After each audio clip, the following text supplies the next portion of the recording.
Welcome to Direct to Video, a podcast where we review poor sequels to great movies. I'm so mad about this movie, oh my god. Okay, Andy, here's the thing. Okay, first we should introduce ourselves again. Welcome! This is Direct to Video. I am your co-host, Tony Robusto. Do you like that big host voice I put on for a second? It's so exciting. Yeah. I'm so excited. I'm so pumped. I'm so mad right now. I'm Andy. Andy Reyes. I am your other host, local Disney apologist, and I'm not apologizing for this film. Here's the thing. Here's the bomb I need to drop on you, Andy. Tony, if the words out of your mouth are, I kind of liked it, I'm going to walk out of the room and grab another juice. Well, I won't say I didn't hate it. Let me tell you why I didn't hate it. The first movie is a good movie that is so problematic that I can't watch it without cringing. I kind of want to talk about that. Like, the message in the movie is to, not judge people based on stuff that you don't actually know about them. You know, just stereotypes and stuff. Actually, no, that's basically it. It's all about stereotypes.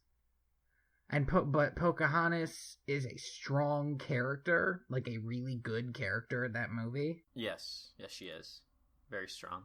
And I actually really liked how they went ahead and they portrayed a man killing someone for the first time and realizing he wasn't going to be able to do it again. Like, that is heavy for a Disney movie. But the thing is, these are all based off of real people, which means all this stuff that definitely did not happen, the fact that they put real names into it, makes it skeevy as hell. And also, you know that, I think it was in The Color of the Wind, I actually wrote it down. Yeah, The Colors of the Wind song, it's got beautiful scenery, and it has the positive message that you need to care for the earth and understand others, with the negative message that if you do that, hawks will obey you. I mean, they might. We don't know. Okay, yeah, that's true. Maybe I haven't cared for the earth enough. Except Earth, like I'm Will Smith. So, the thing is, the first movie is so problematic. Even with their choice of villain, I thought that was kind of interesting, because I looked up Ratcliffe. Yeah, historically, Ratcliffe wasn't that bad of a guy. He seemed like kind of a better guy than John Smith, even. And the Ratcliffe they put in this movie seemed to be more closely related to Columbus. You know, because he was all about gold, and his downfall was at the hands of his own people instead of the people he oppressed. And with Ratcliffe, he died in the most horrific way possible at the hands of a bunch of Indians. Native Americans. See, I wasn't sure what I was going to call them in this podcast, because I was calling them Native Americans as I was making all my notes, but in all the movies, they still called them Indians. I mean, the movie came out in 1995. I would definitely go with Native Americans, just because Indians, it's such a, holdover from the whole, we thought we were in India, and the fact that it persists even now kind of is very weird. It's very weird. I can get behind that. But that's the thing. It's just, in the first movie, there's all this weird hanging with bears and a magical tree, and all the really beautiful stuff is also really, really weird, because it seems to say stuff about Native American culture, is just patently untrue. And in the second movie, they threw all of that out, and it was just stupid. And I had a lot of fun watching this stupid movie. I was so mad the whole time I was watching it, and then they would have throwaway jokes that would make me smile, and then I'd double down on how mad I was immediately afterward. Did you notice that every one of John Smith's lines is a throwaway joke? Yes. Every line he has. It's amazing. Real quick, I find it really, really cool that for the second Pocahontas movie, they couldn't get Mel Gibson back to be John Smith, so they got his younger brother, whose name I think is Donald Smith. Well, no. Sorry, Donald Gibson. And, oh man, they sound identical in recording. Yeah, I was gonna say, I did not realize that they hadn't gotten Mel Gibson back. Kudos to them for casting decision of the year, because they sound mirror to mirror identical. And I knew that Mel Gibson wasn't in the second one. Mel Gibson was one of those actors I really looked up to when I was a kid, before we found out he was crazy. God, okay, oh my god, I don't even know where to start. Here's the thing, I took meticulous notes. I thought it was interesting. First thing, and this is a positive thing about the movie, unless you're gonna disagree with me on here, but the very first scene has a lot of candlelight and water, which we were talking about a lot last time, and I think it did it pretty well. Maybe candlelight's easier than just fire. Are you talking about Pocahontas 2? Yes. You know, the first scene, the ridiculous scene where the guards climb in through the window? Yeah, and then John Smith's, like, in the roof, and he jumps down, and he's like, mind if I drop in? And then, like, they fight on the roofs. It's, thanks for dropping in. I wrote it down. I'm sorry that I got John Smith's terrible throwaway joke awful wrong. It was amazing. It's weird that the only character in this movie that I genuinely liked was... Oh god, I don't even remember his name. There are only a few. Is it John Rolfe? Yes. Do you know what I liked about him that I thought was interesting? They decided to turn him into Mr. Darcy. Yeah. Man, if Disney made... Like, this is a completely off topic, but if Disney made, like, a Mr. Darcy movie... like, You mean Pride and Prejudice? Literally any one of those novels that she wrote into a Disney film, I would love it so much. I think they could probably do it pretty well. I bet it's a scrapped idea. I bet at some point somebody had the idea and now it's gone. It's in some bookshelf in Disney's secret vault.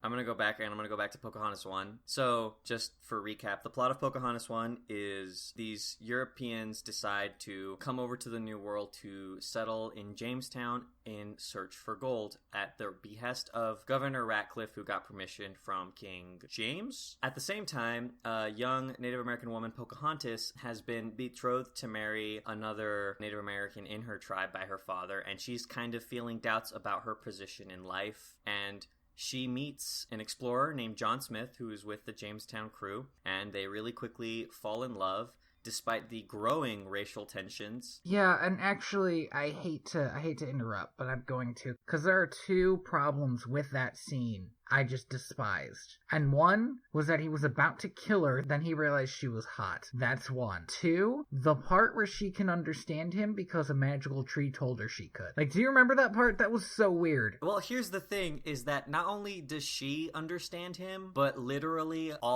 everyone. Which, I understand why they didn't do this, but I think it would have been such an interesting film if every time she was on screen with John Smith, she would be speaking in her native tongue. There are scenes where she is speaking in her native language, which I don't remember what language Algonquin. It was always so interesting to me to like hear those lines acted out in Algonquin, and I would have really liked it if it was like a movie that was kind of half Algonquin whenever she was with John Smith and she was kind of struggling to understand each other, and then just speaking normal English whenever it's kind of just the Native Americans for the rest of the film. Yeah, but the thing is, I mean, a lot of kids aren't gonna like follow around subtitles. You know? You don't need subtitles. Half of The Little Mermaid doesn't even speak. I'm positive that they could do this. That would be a little bit ambitious. I mean, yeah, this whole movie is ambitious. Like, just the whole racial tensions in the film. It's very off-putting as an adult. Like, the entire musical sequence that is Savages is really hard to watch and to listen to. That's actually one of my favorite songs because it's one that doesn't have a lot that I think is inherently off about it. It's like more real. It's two peoples yelling that the other peoples are monsters. Yeah, aren't real people. I find it hard to watch because it is such a blatant portrayal of racism, mostly on one side, because the Native Americans' reasons for hating the settlers are very, from what I could tell, very reasonable reasons to hate anyone. You know, they're violent, they're destroying the forests around them, they don't like care for the Native Americans' culture, they don't care to like establish any form of communications or trade. Like, they just immediately started shooting the moment one of them saw a Native American, which would be pretty off-putting, along with all of the other stuff that they're doing. But when you go to the settler side of the song, all they're singing about is, like, these guys have a different skin color, so obviously they're subhuman. I think that's why they have to have Ratcliffe leading the song, because he's like, this is why they're bad, and everybody else is like, yeah, it is why they're bad. But that's the thing, is it's still really off-putting, and the part about it that bothers you the most, because it is a good song, and the whole musical number number is actually like really well done, with like the drums of war in the background and like the smoke from both camps kind of meeting in the center. I thought that was really cool. Right, and I even thought the drums of war was almost like a dichotomy, like showing how they were like each other as they were yelling how they weren't like each other. Very much so, but the biggest issue is that no one is punished and no one kind of comes to terms with the fact that racism was bad. At the end of the movie, everyone realizes that Ratcliffe is bad because he shot John Smith, and he's like immediately ostracized, and everyone just immediately gets along. But at no point does anybody go, man, it really sucks that we kind of judge these guys based on their skin color. We probably should never do that again. It's not brought up. As far as the second movie's concerned, those racial tensions are still there. Well, I guess they are still there, you know, because they really would have been. Yeah, historically they were, but for what is supposed to be a kid's movie, like, it tackles such adult themes. I personally wouldn't take my kid to watch this movie. It's so much. You have like an on-screen death that's very theatrical, the way it's shot and the way it's portrayed in the film. Like, there's no blood. And there was no bullet hole, which I also thought was weird. It felt very much like the whole movie was like a giant play, which was kind of cool. It really bothers me that they took the time to have a raw portrayal of racism, and at no point do they actually take a step back and go, by the way, racism is bad.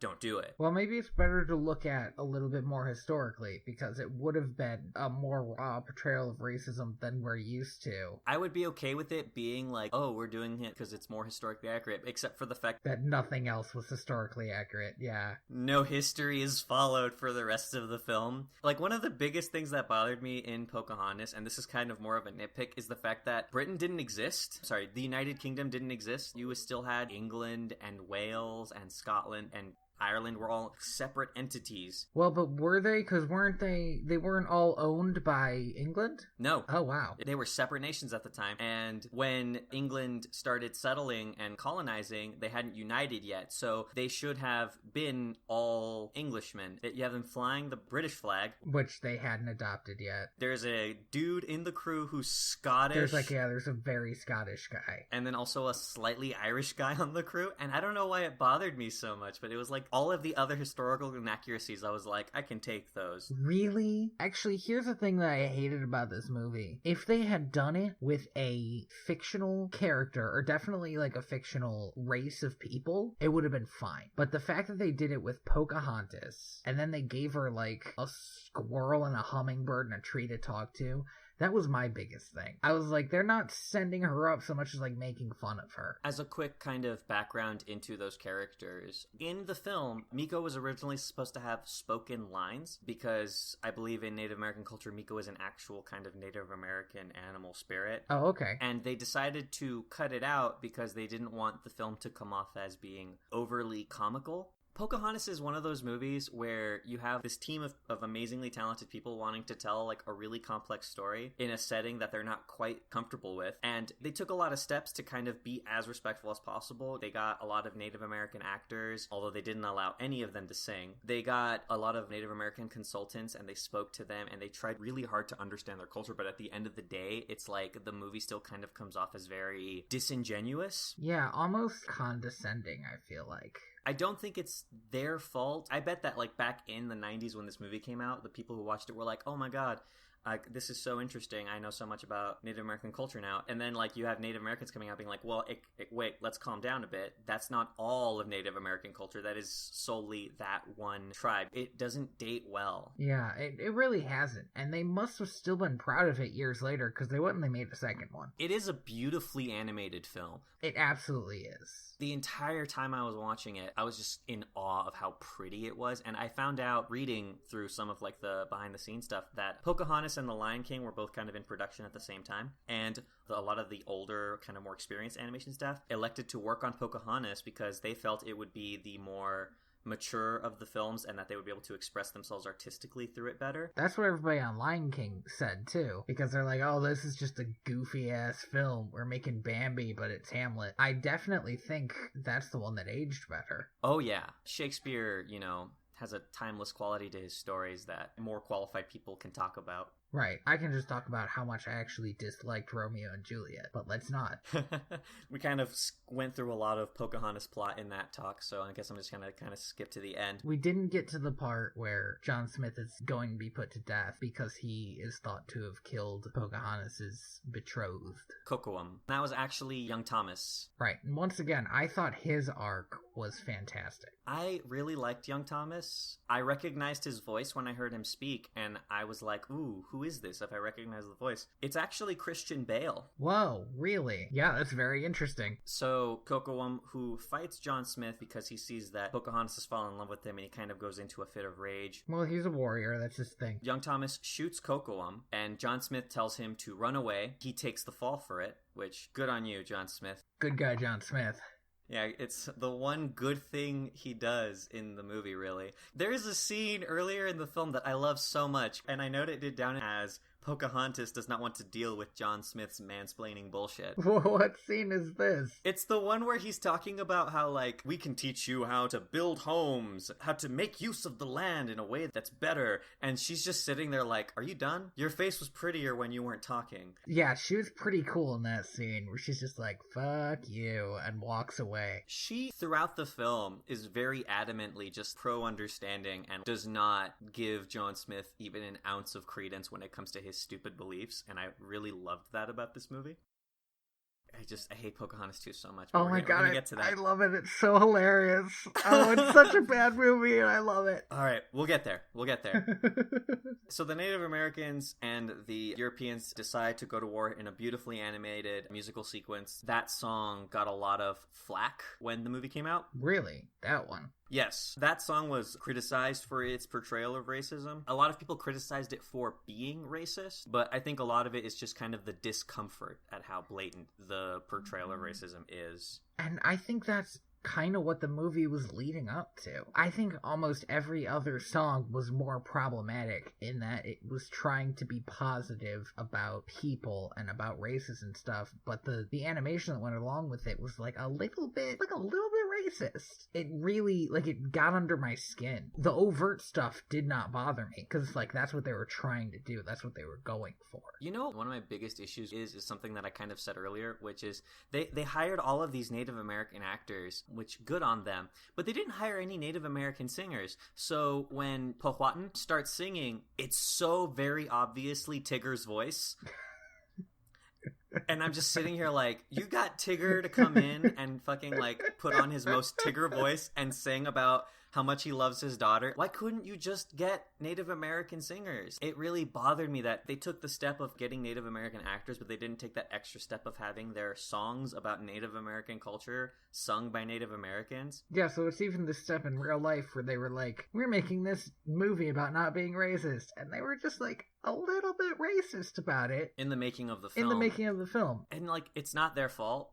Except it's super their fault. That's the thing. I'm trying to give these people credit, because what they did is they made a really good movie that irks the fuck out of me. All of the flaws in Pocahontas come from, like, a good place. There are mistakes that were made because Disney wanted to make this film about Native American culture, and that's very admirable, but man, you guys stumbled your way through the movie in a lot of places. At the end of the film, the Native American tribes meet up with the settlers, and right before they go to war, Pocahontas runs up and throws her body over John Smith and says, don't kill him, kill me if you're going to kill him, because I would rather die than see all-out war between two peoples. And her dad's like, you are really wise, and I'm really happy that you were able to stand up for something you believed in, and I'm going to follow you. And everyone's, like, pretty on board with it. Also, again, the Europeans totally able to understand the conversation that Pocahontas and Powhatan had this entire time, and they were like, she has a good point, maybe we shouldn't fight. And then Ratcliffe is like, what? No, we should definitely fight. And then he grabs... Hey, time out. Yes. That was a really good Ratcliffe. Oh, thank you. Okay, go on. And he grabs Thomas's gun. Thomas, one of the most useless characters in this film. Oh, poor Thomas. I know, it's not his fault. And he aims and shoots at Powhatan. John Smith throws himself in the way, gets shot, and immediately starts dying. He looks at Pocahontas and he's like, wasn't that the sickest double backflip, kickflip you ever saw? He would have said that in the second movie. He would have been like, I gave it my best shot. Oh man. And then Oh my god. So it then kind of fade cuts to some of the Europeans are leaving on the ship and they're taking Ratcliffe with them back to England to have him, I don't know, tried for something, I guess, for the shooting of John Smith. And John Smith is like, I don't want to go. I want to stay here with Pocahontas. And Pocahontas is like, you're gonna fucking die. So you should probably go back. Okay, so a ship journey is 3 months. He's either gonna be better or dead by then. I think the big issue is, we need to get the lead out of him. Because you won't die of lead poisoning in 3 months, but you're sure as hell gonna die of lead poisoning a lot faster if you leave the bullet in there. I guess, maybe. That was a really weird scene to me because... Do you ever listen to Sawbones? I've been meaning to. It's on my backlog of podcasts to start listening to. This was in a time period where they didn't know what the hell they were doing with medicine. So there's a good chance he's gonna die if he got medical attention. Yeah, but it's a Disney movie. Also, what was with his shirt that was sometimes armor and sometimes wasn't? Did you notice that? Yeah. He wore like a breastplate that sometimes had like a collar and sometimes moved like it was cloth. It was weird. He had a conquistador style breastplate and the shirt underneath was the same color but of a lighter tone. I could have sworn I saw the breastplate like shift, but it would be weird if they were bad because everything else in the movie was like really well animated. I feel like it must have been me. I didn't really notice any issues with it. I don't think he wears it when he goes to meet Pocahontas that time he gets captured because he's not wearing it when they drag him away. They might have stripped it off him when they captured him. Oh, but what was weird about that final scene is the chief presented him with his like robe that he'd been wearing the whole time. And the robe has like a lot of raccoon tails on it. And that was the weirdest thing to me. That'd be like if you and I wore dog tails because his daughter just has a raccoon pet. What he was wearing is probably one of the more historically accurate things in the movie. It's just the scene they had set up around it made it feel weird to me. It would have felt less weird if they kept Miko as being sort of like a trickster spirit because then in your brain he's not actually a raccoon. Yeah, then he's not an animal who's just... Because the only thing he really does like trickstery is the weird Tom and Jerry stuff he does with Percy. That I could have done less with. Yeah, that's why I didn't like him. I thought he brought down the tone of the movie too much. I think they were in a tough place with Miko where they had him written to be in the film and then by the time they realized, oh, he's a little too comedic, the only thing they could do was just go, well, we'll just have him not talk then. So John Smith sails away and Pocahontas sees him sail off and she's really sad and the movie ends. I have a really weird history with Pocahontas because I watched Pocahontas as a really, really little kid. And at the time, it was super exciting because it was like, oh my god, it's a Disney princess who's not white. That's really awesome. And as a middle schooler, when I watched it again with my little cousin, I really didn't like it. I thought it was boring. I thought not much happened in it. I really hated John Smith as a character. He's an asshole. Yeah, he really is. And now watching it again as an adult, like, I still think it's kind of a boring movie, and I still don't like John Smith as a character, but this movie's so pretty. It's so pretty. But every really pretty scene just makes me cringe, because it's like, this is definitely not how the people they're portraying would have liked to see it portrayed. Maybe that was me projecting a little, because I'm a white guy. What the fuck do I know? Yeah, and like even me, like I'm Hispanic, I'm not Native American, so I kind of wish that I knew somebody who was so I could talk to them about it. What's your jive, like, emotionally? I know some people in Arizona. Maybe I'll go back out to Arizona, find them, say, hey guys, Pocahontas, yay or nay. But then again, there's no guarantee that they're going to be of Algonquin descent. I know a lot of kind of early European forays into discovering the Americas. One of the things that bothered me about this film is that Native Americans, according to the Europeans, were like really big. They were really tall. They were very muscular. At one point, one of them was described as being the Greek ideal with skin as if polished bronze. Like, there are so many letters written by early European explorers about how beautiful and how big and massive the Native Americans were. Really? Yeah. I think this movie would have been really cool if, like, when Pocahontas met John Smith, she was like a head taller than him. Pocahontas the way they had her, she was pretty big though. She is still very tall and very muscular for a Disney princess. She's got like an imposing figure. Like, she kind of reminds me of my oldest sister. But my oldest sister, as I saw her when I was little, you know, like, get in line or I'll kick your ass. Same, actually. My sister was the same way. And my sister played softball, so she could punch. And yeah, like, Pocahontas, as she is in this film, does cut a very imposing figure. But if she was, like, a head taller than John Smith, their interactions would have been so much nicer. Just kind of him being like, I don't know how I feel about this, but I'm 100% on board. And not only that, but like, it would be nice to have a relationship between two Disney characters where the woman is physically taller than the man, because you don't see that often in film. See, here's the thing. The whole time I was watching it, I kind of wanted it to be in the other direction. Because the real Pocahontas, when she met John Smith, was a kid. And I would have liked it if she was a kid and they sort of cut out the romance. I mean, a lot of scenes would have had to be rewritten. But just that one scene where he doesn't shoot her, I would have liked a lot better if it was because she was a kid and not because she's hot. Yeah, I could see both sides being better movies. Well, I have a lot of problems with this movie, but at the core, it's a good movie, right? Isn't that infuriating? I don't have much to complain about. That's the worst bit. And Andy, that is why I love the second movie. Because I feel like there's a lot fewer, like, overtly racist stuff. And then at the core, it's just like a bad movie.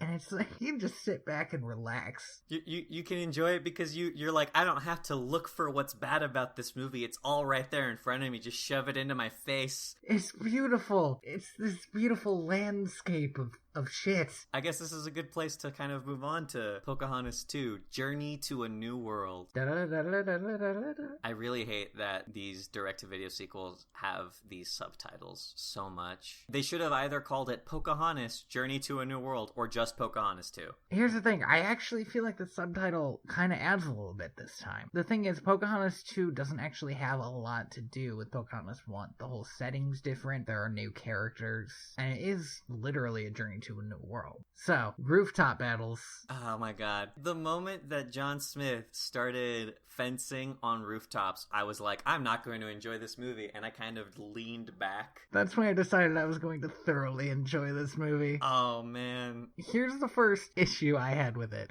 So, Ratcliffe is just hanging out on random rooftops now. That's apparently what royal favors give you in the Disney universe. In the first movie, Ratcliffe is just kind of just a terrible person, but in this film, he is like a cackling megalomaniac. I wrote something down. He's much more of a cutthroat villain. In the last movie, he was driven by greed and desperation, and now he has a certain amount of influence and power. He's just cruel. His whole purpose in this film is, I want to start a race war. Hey, King, let me go over there and just start my own race war. It's all I've ever wanted, King James. Why can't you just give me what I want? Yeah, because the funny thing is, he's using the idea of gold to start a war. But now he knows there's no gold. He doesn't even want the gold anymore. He just wants to kill all those people. He gave John Smith the old long live the king. Threw him right off that rooftop into the water, and then Ratcliffe assumes he's dead. And I, as a engaged audience member, I'm like, he's definitely not dead though. But then the movie proceeds to go on, like pretending that he's dead. Oh, and when he comes back in a hood, and I guess we're not supposed to know who it is. Like, are you shitting me? He's wearing the same clothes. It's just like an Aragorn cloak thrown on top of his character design. Okay, but let's... So I have these notes here that I really want to go over. So we see King James for the first time. No, we saw him briefly in the first movie. Well, we saw like a stylized version of him in Ratcliffe's song, right? In one of the portraits. It's the exact same character design, though. Is it? I don't remember seeing him, but the thing is... he looks terrible. Here's the thing, Ratcliffe looks like he came out of The Great Mouse Detective. I'm not sure where King James looks like he came out of. I can tell you right now, he looks exactly like King John in Robin Hood, but a human. I disliked how cartoonish they made him. And I also dislike him as a character, the way he only believes the last thing that was told to him. He's very wishy-washy. But the thing is, I looked him up, and he kind of seemed to be that person. He's not generally considered to be one of the great kings. He's kind of a footnote. The thing I really didn't like is that his wife, whose name I wrote down but they never said, Anne of Denmark, is kind of like a Queen Elizabeth figure, when she was also kind of frivolous and kind of a footnote. I don't like people shoving Queen Elizabeth into a bunch of shit. She's got all of her own stuff surrounding her, and people love to put her into movies. Like any historical movie, let's put Queen Elizabeth in here. She looks like kind of a slightly touched up Maleficent in this film. Yeah, that's a good way to look at it. And it really bothered me every time I saw them in scenes together. If you like bifurcated the movie, they're two different films. Although once again, I feel like Pocahontas always had that problem because Ratcliffe does look like he came out of The Great Mouse Detective. He really does. Actually, his name is Ratcliffe, which like he could have just been put in there and he'd fit exactly. It is unfortunate unfortunate because that was his real name. It would take me such a long time to actually trust a person called Ratcliffe to their misfortune, because, like, really? Are you sure that's your name? He sounds like an evil advisor to a king. Which he is in this movie. Yes, which he is. He happens to be. Speaking of voices, I'm actually going to look up to see if the voice of Tigger did do the singing for Powhatan in the first movie, because I just realized that I never actually checked. I just assumed because it sounded so much like him. Oh, he totally fucking is. God damn it. Jim Cummings, by the way. Oh, shit. I can't believe it. Well, he's a good voice actor. Jim Cummings is a great voice actor. I really wish Disney would stop shoving Jim Cummings into their movies whenever they need singing. Jim Cummings is the voice of the king in this movie. Probably has a role in almost every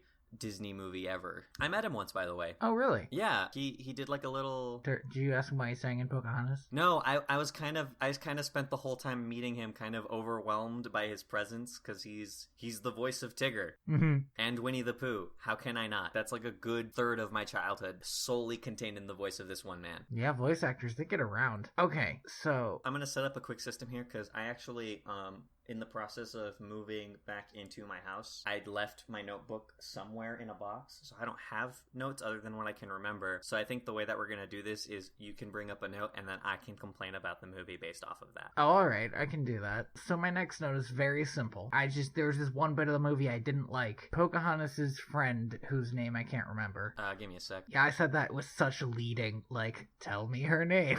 Man, I had it up too. I wanted to talk about her in a bit. What the heck? She's like not here. She has kind of a bit role in both movies. Like, I think they just didn't want to make Pocahontas a complete loner, so they gave her somebody who she could consider a friend, but she never, like, confides in her. Nakoma. She says that much time has passed since the news of John Smith's death. This is impossible, because in the last scene, the king said he was going to wait for John Rolfe to come back, which means John Rolfe had already left, and he had just arrived in the Americas. There is no possible way news of John Smith's death could have arrived. It's a pretty big plot hole, actually. It is a plot hole. It is a plot hole, which is very important to me. This entire movie feels like a bunch of ideas for a Pocahontas sequel that the staff had, and then just kind of decided to do all of them without really thinking about what one scene would imply in the other. And I feel like it wouldn't have been hard to have John Rolfe be the one to tell her that John Smith was dead. Also, it would have given her, like, a more legitimate reason to dislike him, because she just dislikes him offhand, which is fine. There are people like that.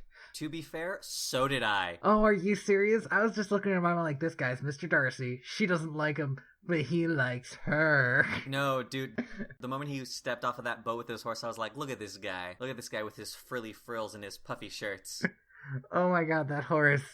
So, when Pocahontas leaves, she looks back and her dad is, like, waving at her from the horse. And I saw that and I was like, he just sent her off so he could take that horse. He just wanted that horse. This guy knows what's up. There's a really hard line at the beginning of this movie that the movie does not address at all for how much of a punch in the gut that line is. And it's when this random, no-name Native American dude in Pocahontas' tribe is like, you talk like a white man. You should go live with them if you like them so much. And I was like, don't just throw that out there and then not talk about it again. Well, but then she kind of does, though. She does get live with them. That's the big thing, though, is that, like, it is immediately dismissed by her father and by her. Like, they both just kind of, meh, this is just some guy. But, like... Fuck off, Charlie. His name's not Charlie. That could have been, like, the driving conflict in Pocahontas this whole movie. It isn't. There's no conflict in this movie, actually, really. Well, there's quite a bit of conflict in this movie. It's just contrived as hell and amazing. I do like that one scene, and this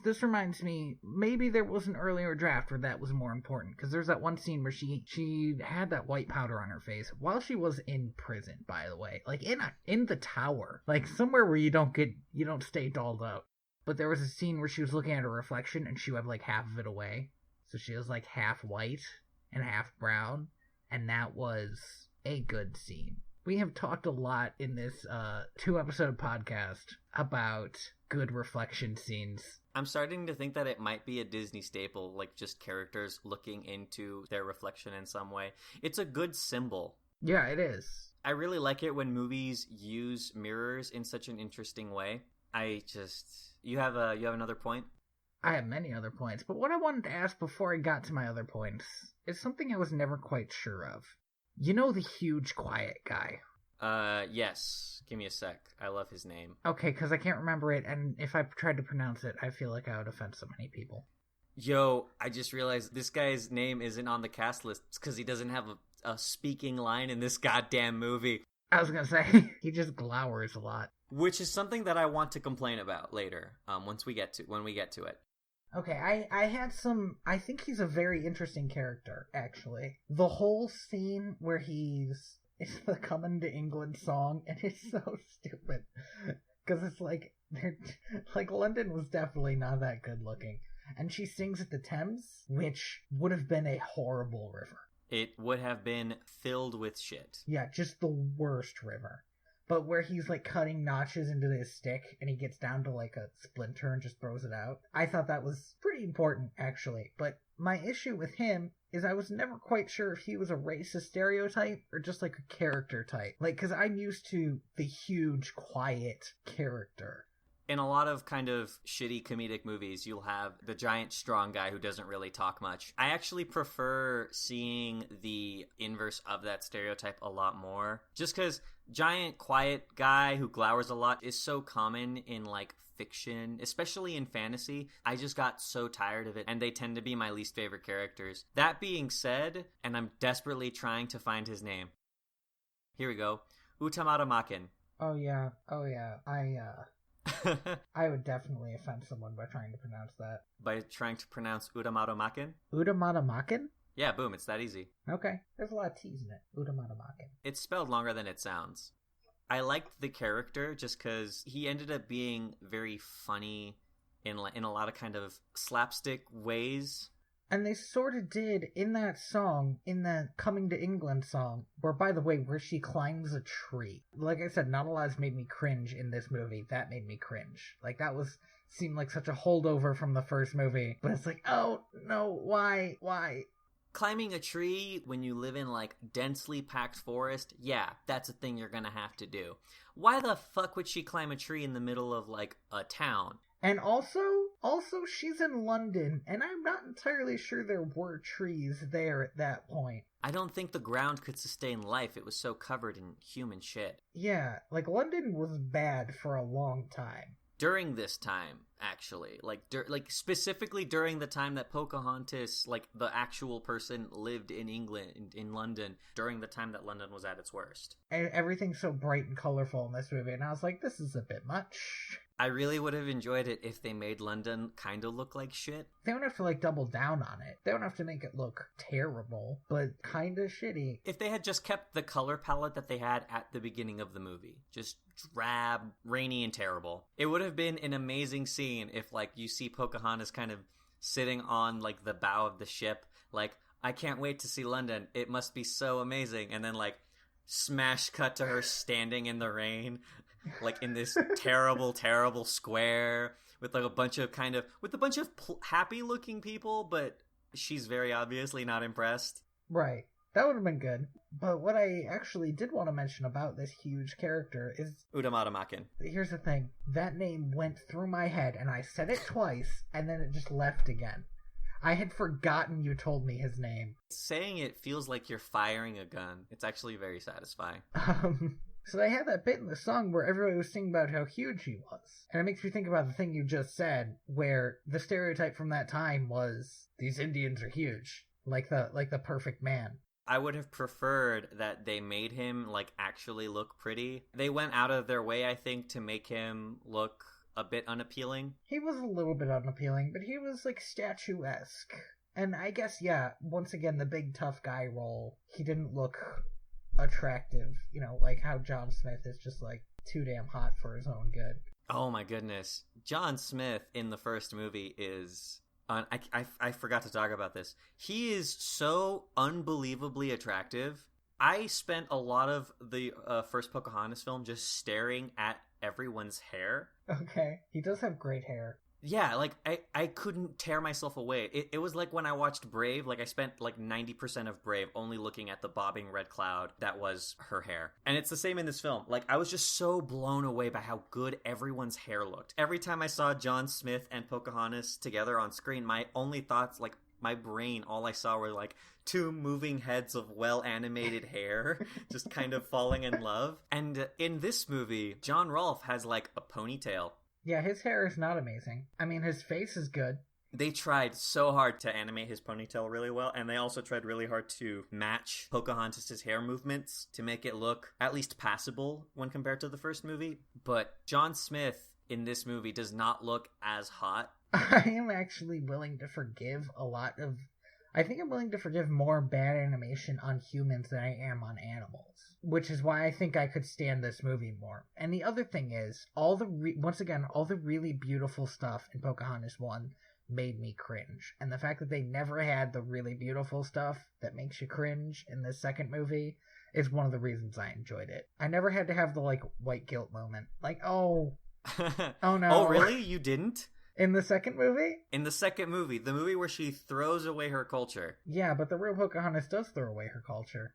Yeah, I know. That's still kind of a shitty moment. Hey, that's her. That's on her, not me. What I did like is, actually, you know what I want to mention? Percy's afraid of Ratcliffe. That was weird. And I thought that was kind of interesting, and nothing really came of it. It was just his reaction. But there was no reason for Percy to be afraid of Ratcliffe. Yeah, you get the vibe from the second movie that Percy must have really had a bad relationship with Ratcliffe, but in the first movie, the only reason he stayed with Miko is because... Miko kept stealing his food. No, but the only reason he stays with Miko at the end of Pocahontas 1 is because they both sort of weirdly bond when Kocoum dies. Is that it? Yeah, I don't remember the bonding moment when Coco. Yeah, they're both hiding under the tree, and they look at each other like, we both just saw a man die, bros for life. And yeah, I guess by the time that Percy sees Ratcliffe again, there could be some negativity there, but it's not really anything they go into. I think maybe he's just more afraid that Ratcliffe will try to take him back. Yeah, maybe put him somewhere where there's a lot of cannons again. Okay, so there's a scene where Pocahontas gets put in heels, and I was like, she's worn moccasins all her life. They should not be putting her in heels. And then as soon as I wrote that down, she kicked him off, and I was like, good job, Pocahontas. Way to go. She is wearing them in the later ballroom scene, so at some point in that weird sequence... We're going to talk about this problematic song sequence? Is that what's happening? There are only 5 songs in this movie. I dislike 2 of them. Okay, which ones? Hit me with them. Wait Till He Sees You. Oof, yeah. And Things Are Not What They Appear. Is that the last song? No, Things Are Not What They Appear is the Ratcliffe song during the eating scene. Oh, yeah. Do you know what got me about that song? It seemed like it should be in Hunchback of Notre Dame. Yes. Those jesters felt like they just hopped right out of Hunchback of Notre Dame. Okay, well, I said Notre Dame. Yeah, so and then I was going to say Notre Dame, and then I kind of just tripped my way there.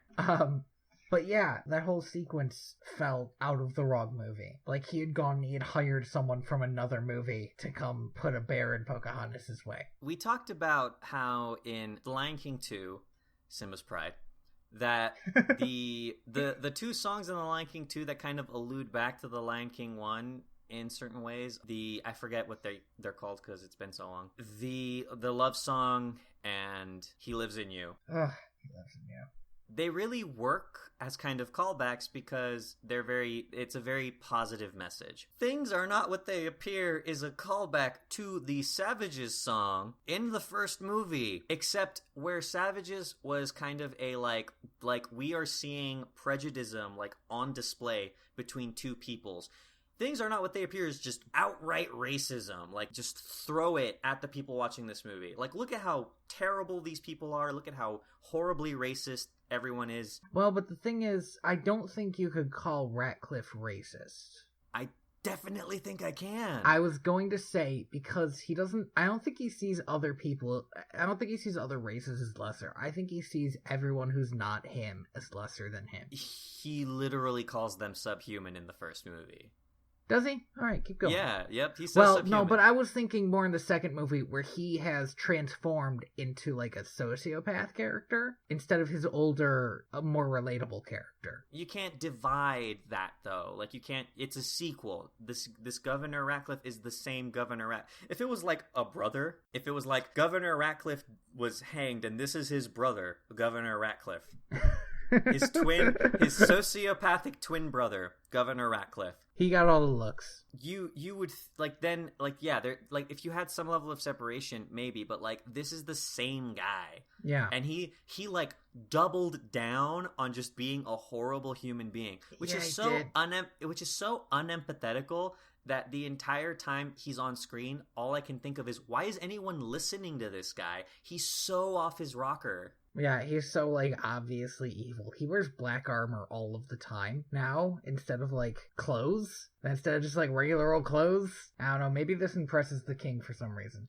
That's the problem. The biggest problem in this movie is the king's a dumbass. And it's hey, there's this girl who's trying to get you to not kill every person she knows. And then there's this asshole who wants you to kill every person she knows. And, it's not rocket science. Also, don't torture bears. What is your deal, man? Well, bear, that event is an actual thing that was done in Europe, so... Actually, were there bears in Europe? Yeah, there were, actually. Okay. They were smaller than the ones in the Americas.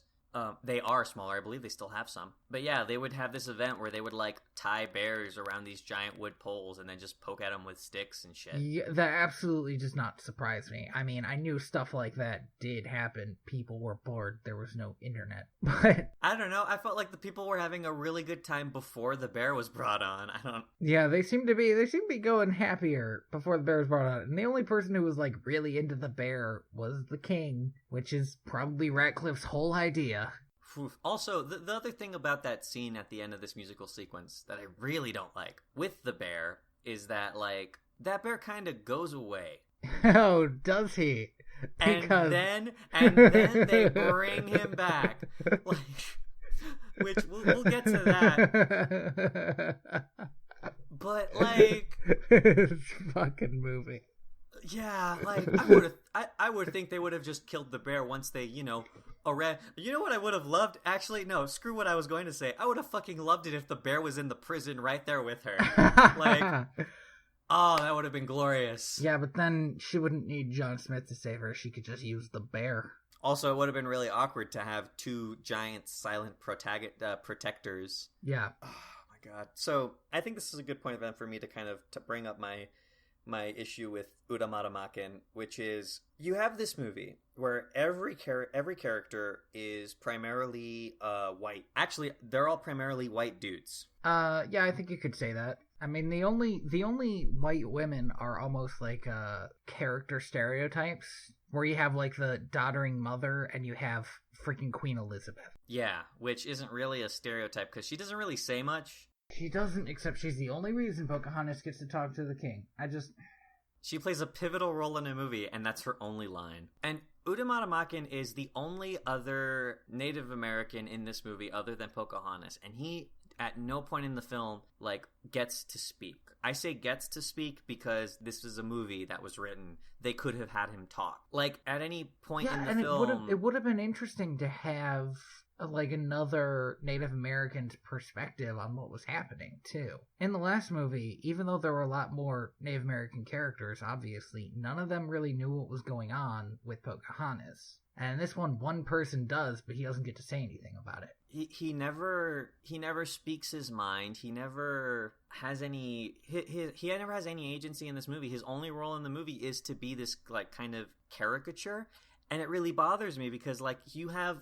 another Native American voice and another person who's actually kind of really into the idea of being in London. Yeah, he starts to enjoy himself, and the fact that he enjoys himself means that you kind of do want to hear his thoughts. Is he just on vacation? Does he want to live there? Even if it was just one line, just one line where he looks at Pocahontas and he's like, hey, listen, there's nothing wrong with wanting to accept something you like if you really like it. Just anything. Just give him anything to say.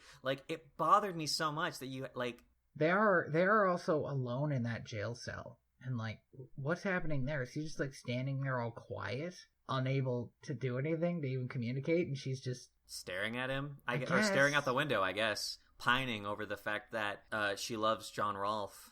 Yeah, I think you're right. I think you're right about this character. I think they use him really well. He's comedically, he's really funny and it works, but the implication is just so bad. Yeah, and that almost seems like a carryover from the last movie, where they can do something really well and just mess it up at the same time. Any other points that you want to bring up? Well, I've just been going through my list here. Oh, here we go. Do you want to talk about the prison scene at all? Because it looks like I haven't had any notes on it, and it was a great scene. It was kind of stupid, but that was just the whole reason it was great to me. It was just a stupid scene. Which scene? The prison scene, the breakout scene. Oh my god. I want to go a little bit earlier to something we kind of talked about, where there's the scene of just John Smith showing up in a cloak, and John Rolfe is like, "Who are you?" And he picks up a sword. "What are you doing here? What is going on?" It just shifts, and they're in a boat.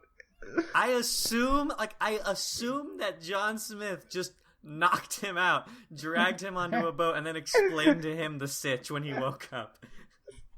"By the way, I have this amazing plan, John Rolfe. Here's what we're gonna do." Why didn't you just tell me? I would have come. Like, I would have just come with you. I thought this was the better way. How? I actually thought the John Smith reveal would be that John Rolfe would say, "I have a prisoner. It's John Smith." But he just said, "I have a prisoner." And they're like, "Okay." Oh, yeah. I thought that he was just going to totally be like, Look at the face of this man. And they would have been like, "It's John Smith." Like, that would have been funny, I guess. But no, instead, we have this really long prison break sequence. Really long and amazing. It's prison break sequence. It has no right. It has no right to be in this movie. Of course it does. They put her in prison. She has to break it. But she doesn't break it. She doesn't do anything. She's just sitting there pining out a window. No, you're right. She doesn't because, well, I mean, you know what? Not a lot of people break out of the Tower of London anyway. I think having outside help is probably fine. She could have at least fought, too. What, in that dress? Come on. Something. Anything. Yeah, it wasn't her best moment, but it was John Smith's best moment. This whole movie isn't Pocahontas' best moment. I think she does pretty well at still being a powerful character in this movie. The moment John Smith comes back into this movie stops being about Pocahontas and starts being, watch John Smith and John Rolfe go on this wacky adventure. Which would have been a good movie. Andy, that's why I love it so much. You're kind of turning me around on this, man. It's so great. So, that moment when John Rolfe is holding off 3 people with a sword, and John Smith just, like, slams into them all? My gosh. With a giant, like, wooden log that he takes off of a door? Yes. Oh, man. Oh, jeez.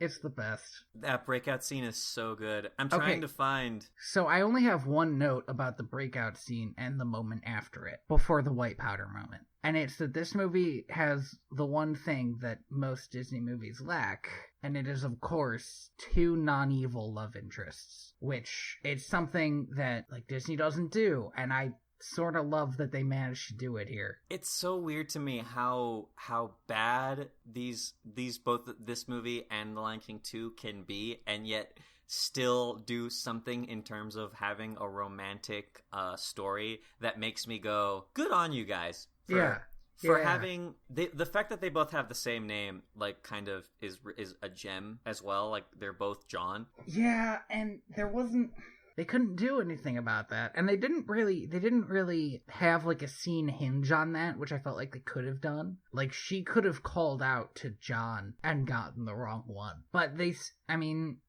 John's a popular name. They're based off of real people, so here we are, you know? So, John Smith, the one thing that John Smith learned at the end of Pocahontas was how to be an even more swashbuckling dude bro. Yeah, he did. Because he's so, like, I guess he woke up and realized the thing Pocahontas loved about me was the fact that I was dashing and adventurous. I should definitely double down on those 2 qualities in my personality. And he spends this whole movie just throwing off, like, really good one-liners and... the best one-liners. And when he finally, like, meets up with Pocahontas, they do not gel at all. Oh, I actually have this one note from near the end of the movie, and it's the exact same thing. It says John Smith's character with his one-liners and pirate-ass swordplay is such a piece of shit, and he's the best. They no longer get along, and that's so great to me, because that's and then you have this amazing little scene where Pocahontas is mad and she doesn't know what she wants to do and she runs away, and John's like, I have the lines right in front of me right now. John's like, you love her? No shit, John Smith. He helped her break out of prison. That's not just something you do for someone. Right, but they had to have it being overt. Because he also said in the last movie, he said, you can't understand a word I'm saying, can you? And no, she doesn't. You said that you've been to hundreds of different worlds, so, you should know this. John Smith is such, a douchebag, and I like that, because despite all of that, he's a pretty cool guy. He is. He's the cool douchebag. Yeah, he's that one friend that kind of everyone has. The one friend who was like, I'm going to become a pro skateboarder. That guy. That's who John Smith is. And that makes him Pocahontas's teen angst mistake. Right. Which is why I think Kovu should have been to Kiara, but let's keep moving on. But except for the fact that Kovu, I really love Kovu though. So. Kovu's such a shitbag angsty teenager though. He's maximum edgelord. Yeah, he is. He's kind of the worst. He's like Kylo Ren. Oh, but I love Kylo Ren as well. Kylo Ren. Maybe it's me. Maybe I have a soft spot in my heart for your sad edgelord goth boys. I don't know. I'll have to look into this. It's good to know. I'll have to write that down. I'll have to do some research. Okay, so we've gone over the love interests and the white powder, which was a very good thing. And we talked a lot about the king. So I think we need to head into the best scene in the movie. But before we do that, we haven't actually really talked about John Rolfe as a character. All right, fine. We can talk about Mr. Darcy. I feel like I summed him up pretty good when I called him Mr. Darcy. No, you definitely did.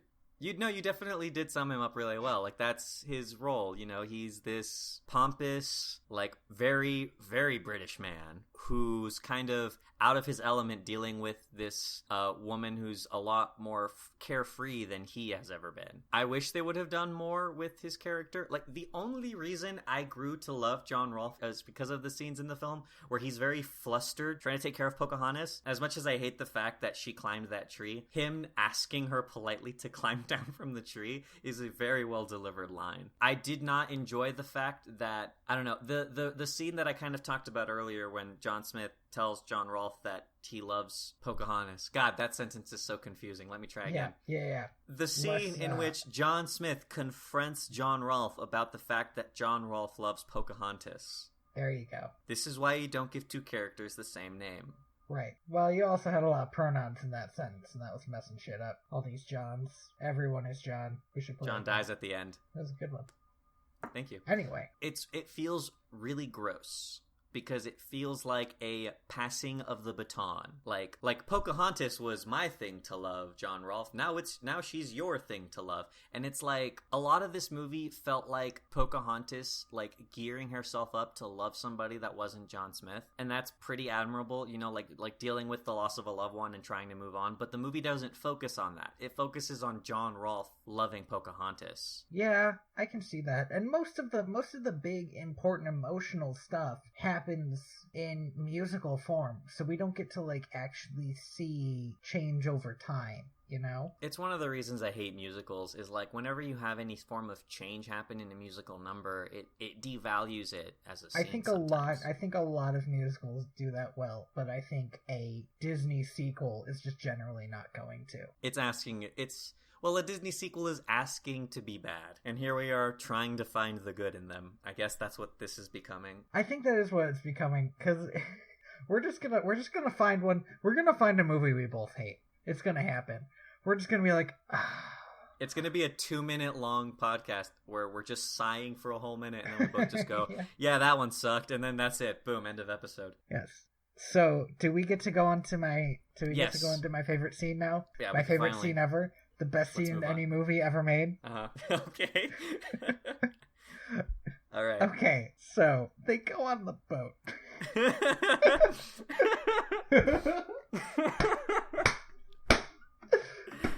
This climactic boat scene. Oh, so. All right, so the lead up to this scene happens so fast because like Pocahontas runs into. I hated the lead up. Yeah, like Pocahontas runs into Parliament. I assume it's Parliament. I don't actually know Parliament. what it is. There's a lot of people talking. I don't know if Parliament existed. I guess it did. So this is what she ran into. Or like the House of Lords or something? Yeah, something like that. She runs in there wearing her Native American dress. So she is naked to them. And she just kind of runs in there and is like dropping bombs left and right. This is the truth.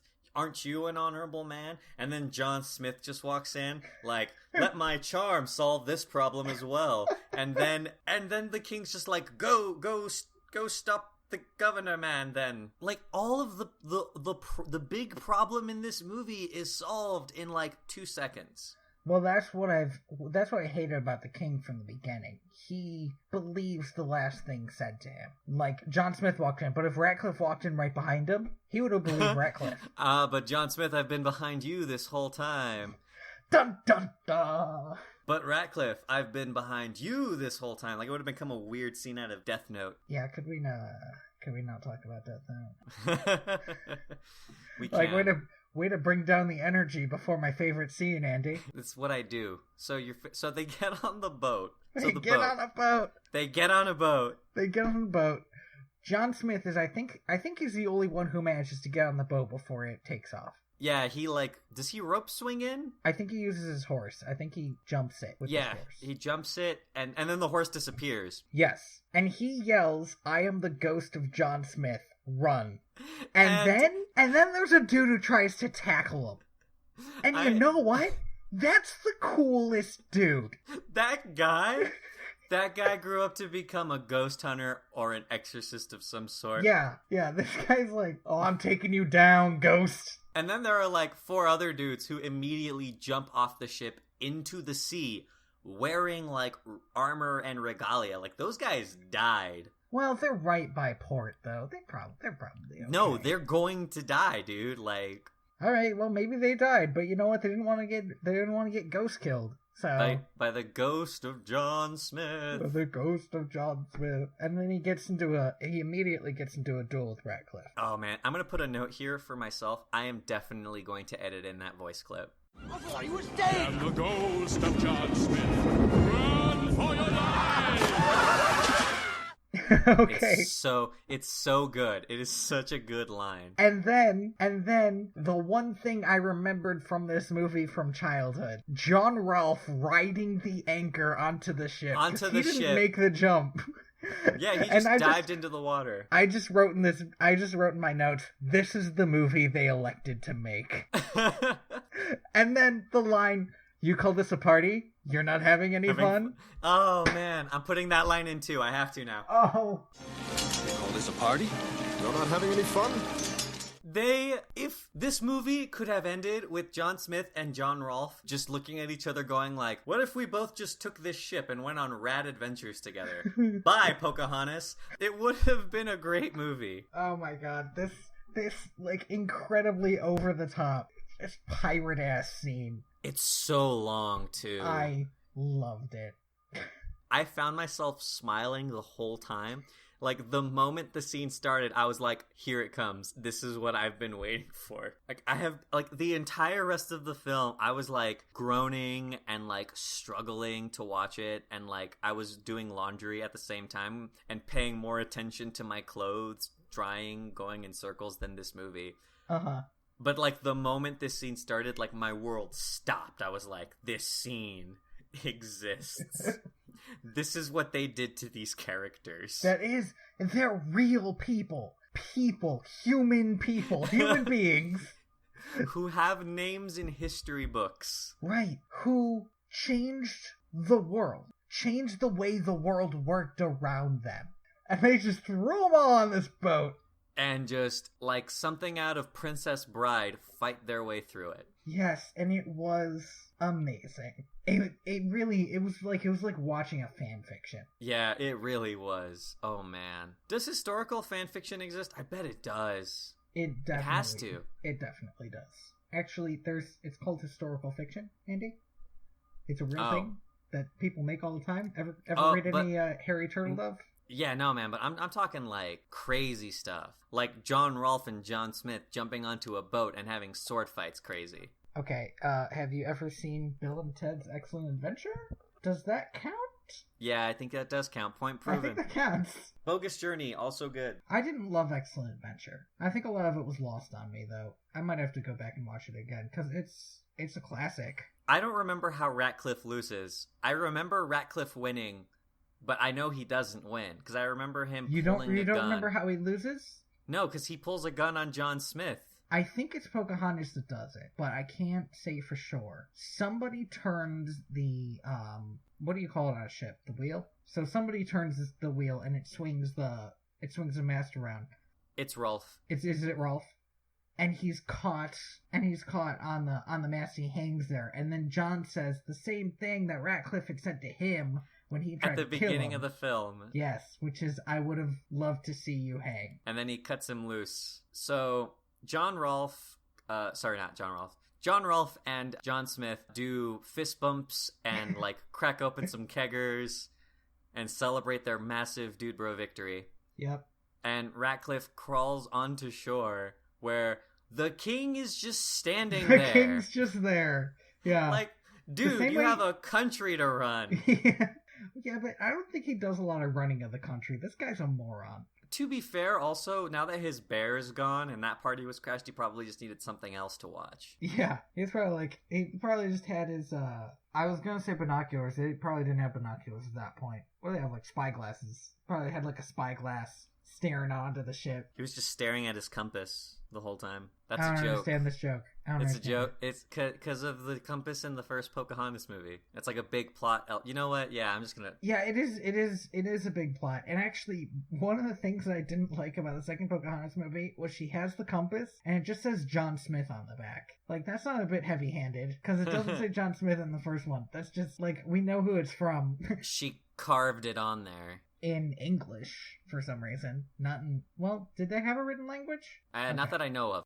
I think most North American tribes are not supposed to... Or are not known to have had a written language. History's really fuzzy around it, and I don't know much Native American history, unfortunately. I wouldn't be able to tell you. I don't think they did, though. Yes, and then after that big boat scene, which is the best scene, I think in any movie, probably, I think I could say pretty strongly. It's probably going to be, unless there's a scene that happens in another movie that outshines this one. I can't think of it, but yeah, I feel like this might be the best single scene in a Disney sequel. Actually, do you know what?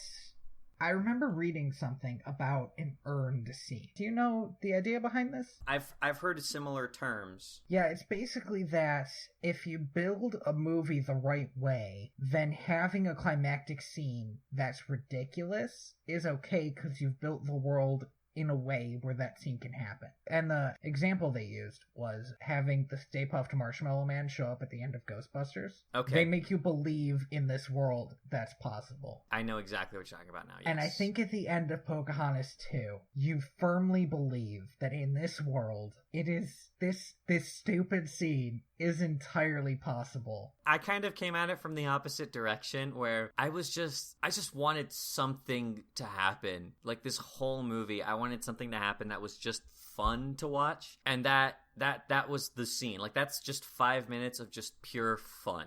In the movie. It is a fun scene. It's just them wrapping it all up. I'll say that the end of The Lion King did not have a fun scene. Or The Lion King 2, I meant. Yeah, The Lion King 2 is a very dark film compared to this one. It's a bit dark. You would think a movie about a Native American woman moving to a primarily white culture and having to deal with the kind of wanting to murder of her people would be a darker movie than lions. Lions fighting, yeah. But it was that was a very light scene they ended it with. And then of course Pocahontas chooses John Rolfe but not overtly. There's the scene after the amazing boat scene. Pocahontas. You have to excuse me. I need to just calm down after that amazing boat scene. Really? Go on with your in talking. Through the nose, out through the mouth.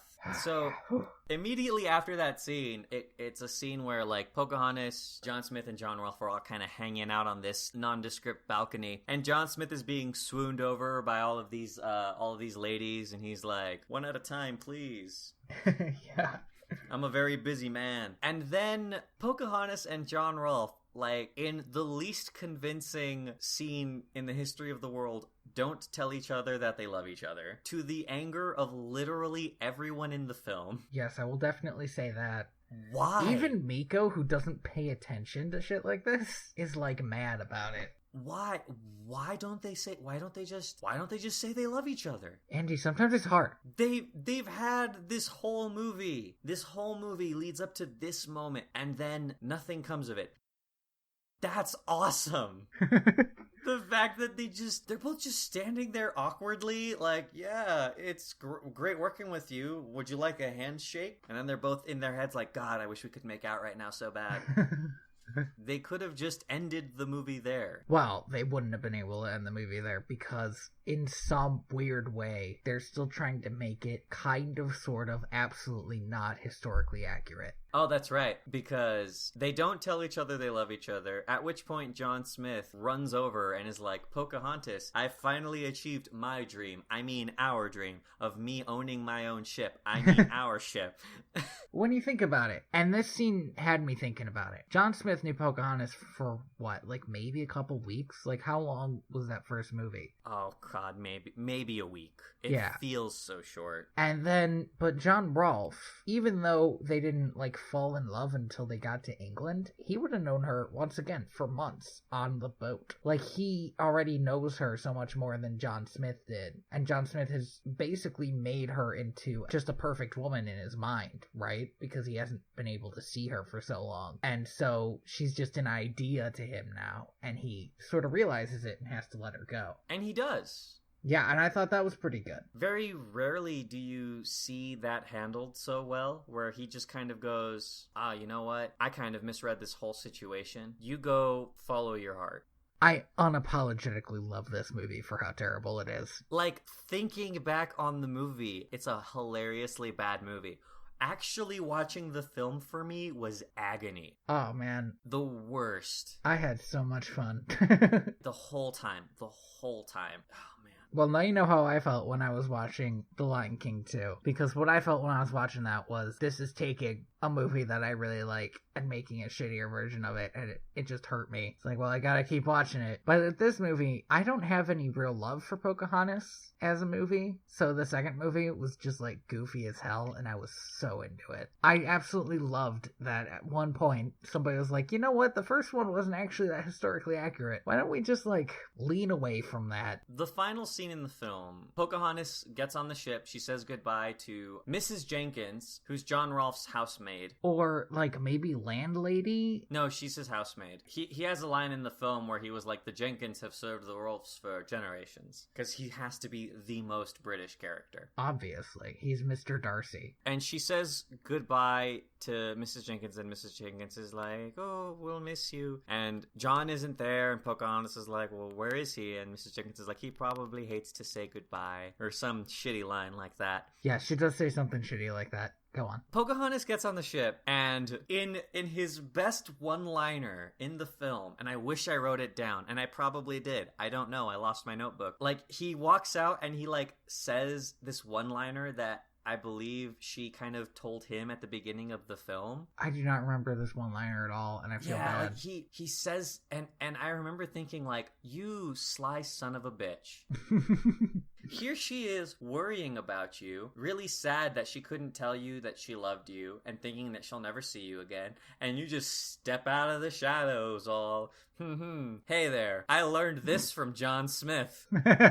I learned from the best. And they both finally confess their love for each other and decide to move back to America together, which is like... It kind of sounds like they're playing it by ear. That's like the least historically accurate thing. Like, they just went all in on that. And then the camera pans over to them waving goodbye, and who do we see on the coast but Mrs. Jenkins and... Sorry, give me a sec. I need to look at his name to pronounce it. I understand. Udamatamakin in full puffy sleeved regalia, waving goodbye, and their pet bear.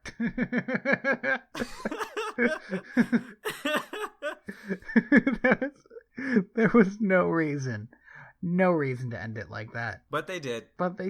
And you know what? Good on them. Quick note, by the way, the shot at the end and at the beginning of the film of John Rolfe's boat is done in CG. Yeah, I noticed that, I think. Like, it moves differently. It's the one thing about this movie that I wish they didn't do. I would have rather they did it by hand. 90s CG is kind of rough, but it must have cut, like, months off of time.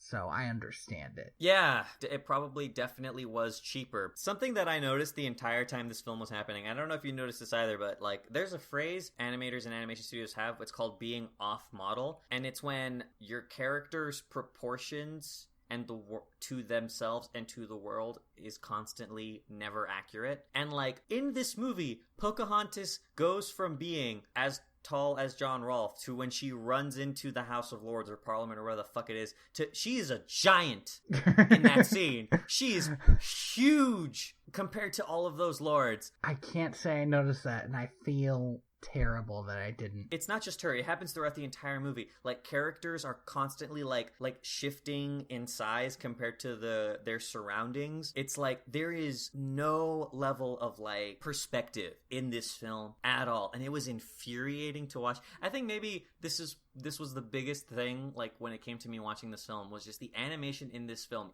even compared to The Lion King 2, Simba's Pride, which came out in the same year, is so bad in a lot of different ways that is obvious. And I think a big part of it is that they're drawing... It seemed like with The Lion King 2, they were going to try to make another Lion King.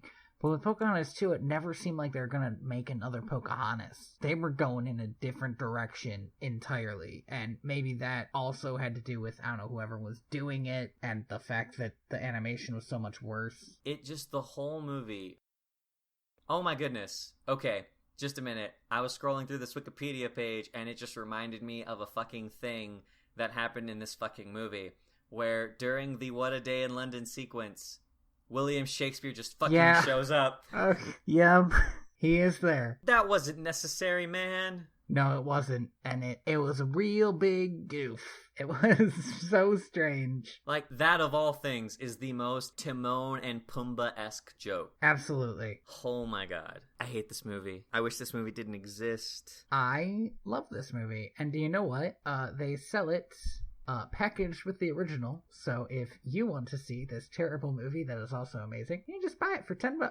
Oh, bundled together? Yeah. That's nice of them. I'm glad that Disney's willing to do this to their own movies. Good on you, Disney. Here's the thing. So I tried to get Pocahontas from the library like I did with the last movie, like I did with The Lion King, and it was just a non-starter. And you know what? Pocahontas 2 as well. I just looked, because I've got Netflix and it's on Netflix, but I just looked and they're fucking gone. Like, people will rent Disney movies from the library, even the bad ones. Like, you don't need to have anything better to do to watch a Disney movie. It's a good use of your time. Why people are still watching Pocahontas 2, Journey to a New World, I know not.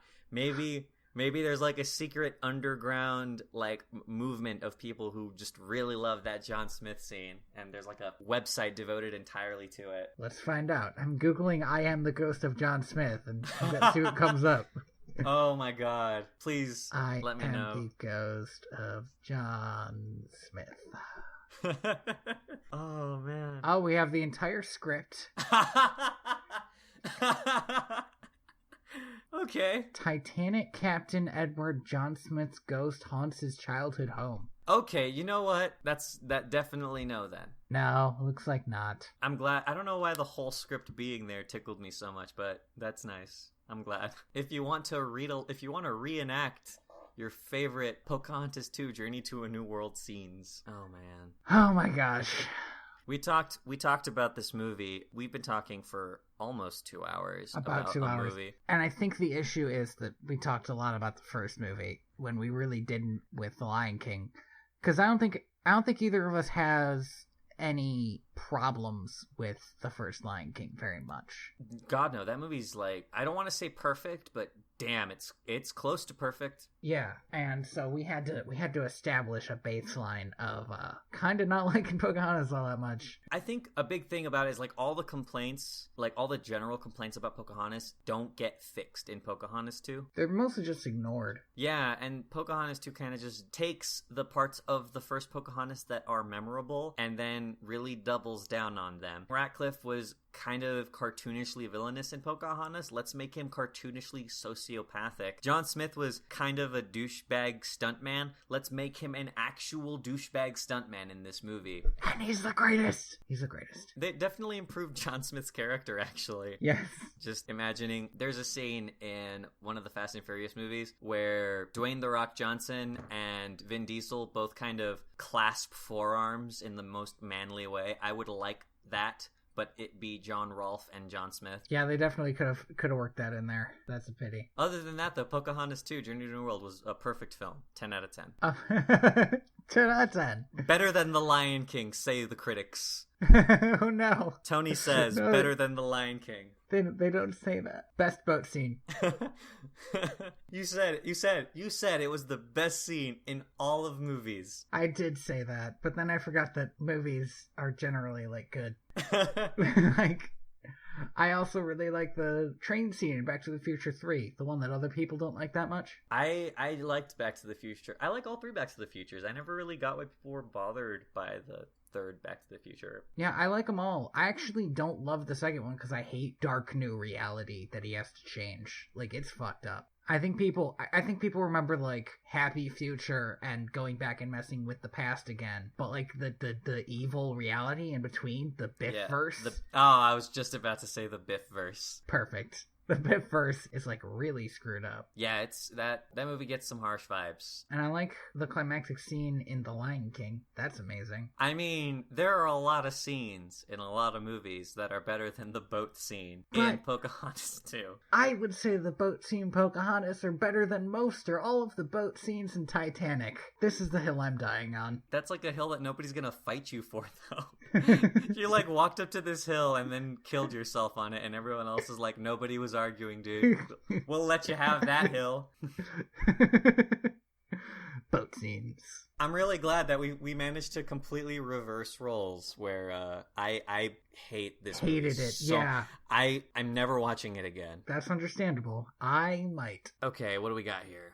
Well, I'm going to let you pick this one, because I really do feel like I picked Pocahontas too, and you did not have a good time with it. I had the least good time. I think I had the least good time. You know what? Just to kind of, I feel like just to get a good change of pace here. Let me see if they have what we have here. You know, kudos to Disney for milking Tinkerbell for all she is worth, because there are a lot of Tinkerbell movies. Oh, jeez. And we're gonna have to watch at least one of those. Huh? I've seen one of them. I've seen two of them. I've seen three of them. God damn it! Wow, god damn, dude. Those are the slow realizations. Yeah. So much of my life.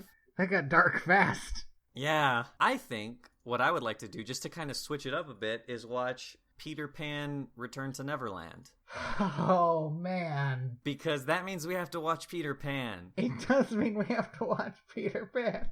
And I feel like we spent so much of this movie talking about Pocahontas, and our reaction to Pocahontas was, eh. Oh, man. Breathe in through the nose, out through the mouth. Thank you for listening to this bad podcast for bad people. We're gonna watch. Andy, what are we gonna watch? So join us next week for Peter Pan Return to Neverland.